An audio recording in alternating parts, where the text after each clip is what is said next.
Hi everybody. Today I am going to show you how I painted this painting here. It's a 36 by 12 inch canvas. I painted it with acrylic paint using a limited palette. I just had black, white, burnt umber, and cobalt blue for the most part. I think I did have some yellows in it for the background a little bit, but not a lot.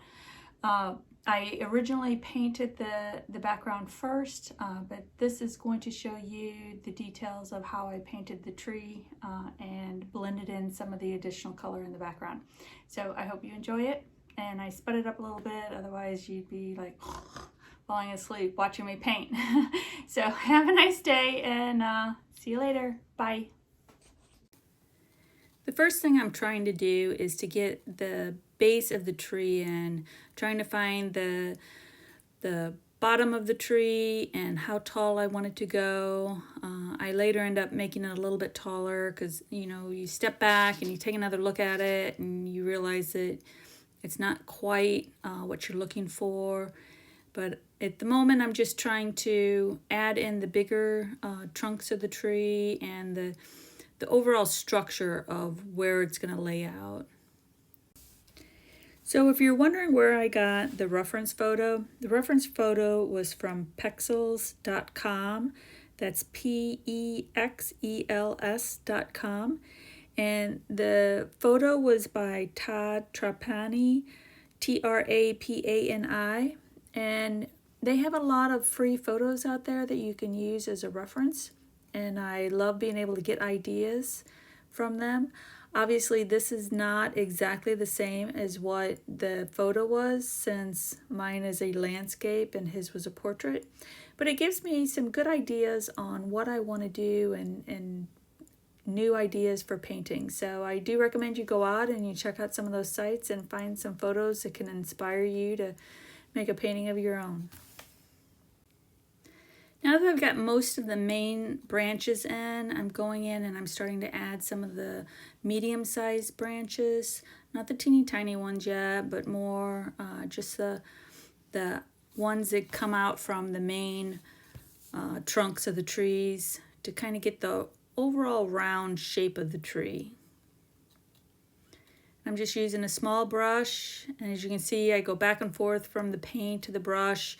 I don't want a lot of paint on my brush, but I want enough so that I've got that clear line as I'm pulling across the canvas. As I'm adding in these teeny tiny little lines over and over and over again, looking back at my reference photo constantly, but it's very therapeutic, and I think this is one of the reasons why so many people use art as therapy. It's a way to kind of forget everything else that's going on in your life and kind of sit back and just zen out and draw teeny tiny little lines over and over and over and over again. So I highly recommend it, especially with the time with COVID and everybody's stuck inside, to kind of just pick up a paintbrush and start enjoying drawing and painting, whatever you feel like comes to mind. I've now switched over and started to put in the teeny tiny little lines that make the smaller branches of the tree.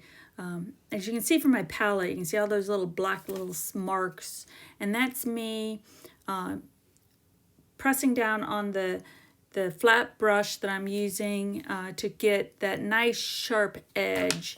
And basically I'll push down on one side of the brush, flip the brush over, and then push down on the other side, and that gives me this crisp line that I can use on my brush to kind of make those teeny tiny little lines across the canvas. You may also notice every once in a while I'll have a white bottle that I'm dropping into my palette, and that's a matte medium right there. And basically what it does is it can make the paint more transparent, but it can also make it more fluid. So if I feel like the paint is not, you know, gliding across the palette as well as I would like, that's when I add that matte medium.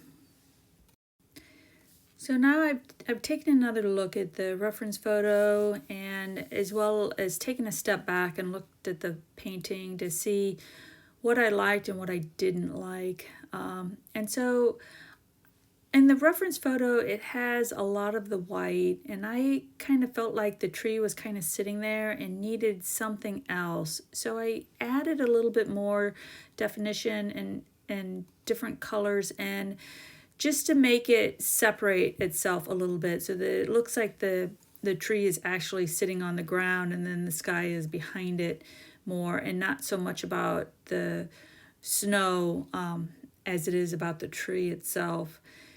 So I did this by adding some matte medium to make it a little bit more transparent. And once I added a little bit more of that cobalt blue, I realized that the background blue was probably more of a French ultramarine blue. And so I'm trying to blend in some of the cobalt blue into the background so that it matches and it looks better. So that's pretty much about it. Hey everybody, I hope you enjoyed that video. If you liked it, please hit the like button below. And if you want to see more videos like this, please hit the subscribe button. Thank you and have a fantastic day. Bye.